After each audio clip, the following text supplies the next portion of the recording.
झारखंड में 2016 में हुई हाई स्कूल शिक्षक भर्ती को लेकर लगभग 9 साल से चल रहा विवाद आखिरकार हाई कोर्ट के दरवाजे पर समाधान की ओर बढ़ा है।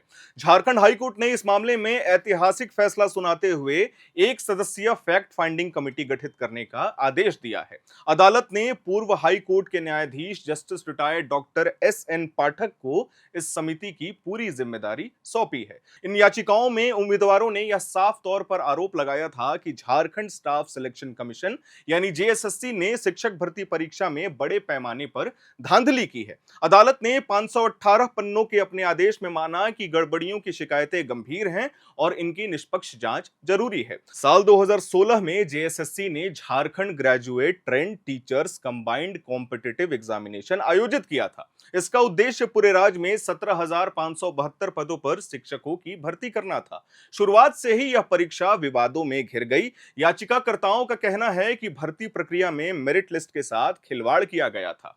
कई ऐसे अभ्यर्थी जिन्हें ज्यादा अंक मिले थे उनके नाम सूची में नहीं थे, वहीं कम अंक पाने वाले उम्मीदवारों को सूची में पूरी तरीके से जगह मिल गई थी। इस पर मामला सुप्रीम कोर्ट तक भी पहुंचता है। सुप्रीम कोर्ट ने जेएसएससी को आदेश दिया कि वह एक संशोधित मेरिट लिस्ट जारी करे। जेएसएससी ने संशोधित लिस्ट निकाली, लेकिन उसमें भी भारी गड़बड़ियां सामने आई हैं। यही कारण है कि नाराज उम्मीदवारों ने फिर से झारखंड हाई कोर्ट का रुख किया और न्याय की गुहार लगाई। हाई कोर्ट ने अपने आदेश में यह साफ कहा कि अब पूरे मामले की गहन जांच जस्टिस रिटायर्ड डॉक्टर एस.एन. पाठक करेंगे। उनकी जिम्मेदारी होगी कि वो देखें जेएसएससी ने कुल कितने उम्मीदवारों की नियुक्ति की थी, कितने पद बाद में खाली घोषित करके सरेंडर कर दिए गए और इसका कारण क्या था, और जिन उम्मीदवारों ने नौकरी ज्वाइन नहीं की उनके नाम भी सूची में दिखाए गए। क्या कम अंक वाले उम्मीदवारों को भी जानबूझकर जगह दी गई और ज्यादा अंक पाने वाले उम्मीदवारों को बाहर रखा गया? जिन पदों पर आज तक नियुक्ति नहीं हुई है उनका क्या हुआ? अदालत ने समिति को आदेश दिया है कि वह अपनी रिपोर्ट 3 महीने के भीतर सौंपेंगे। इसके बाद राज्य सरकार को यह रिपोर्ट मंत्रिपरिषद के सामने रखकर 6 हफ्ते के अंदर कार्रवाई करनी होगी।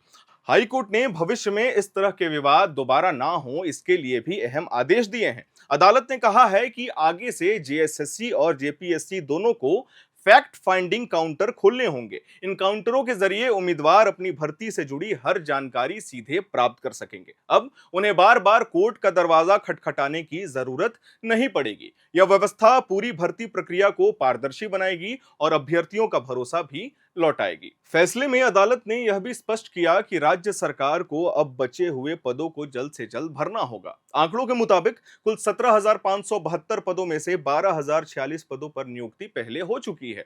3,704 पद एससी और एसटी वर्ग के लिए आरक्षित थे, लेकिन योग्य उम्मीदवार ना मिलने की वजह से इन्हें सरेंडर करना पड़ा। अब भी 2,034 पद खाली हैं। हाईकोर्ट ने राज्य सरकार को आदेश दिया है कि इन रिक्त पदों को 6 महीने के भीतर भर दिया जाए। साथ ही यह भी कहा गया है कि याचिकाकर्ताओं में से जो उम्मीदवार योग्य पाए जाएंगे उन्हें भी नियुक्ति का अवसर दिया जाएगा।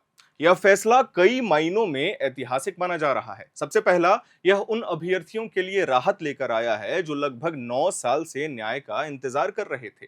वे अब उम्मीद कर सकते हैं कि अगर उन्होंने सही तरीके से परीक्षा पास की है तो उन्हें उनका हक जरूर मिलेगा। दूसरा, यह फैसला झारखंड की भर्ती प्रणाली में सुधार का मार्ग प्रस्ताव करेगा। अदालत ने साफ संकेत दिए हैं कि अगर किसी स्तर पर धांधली साबित होती है तो जिम्मेदार अधिकारियों पर कड़ी से कड़ी कार्रवाई होगी। तीसरा, यह फैसला शिक्षा व्यवस्था को भी मजबूती देगा। झारखंड के सरकारी स्कूलों में लंबे समय से शिक्षकों की भर्ती की कमी है।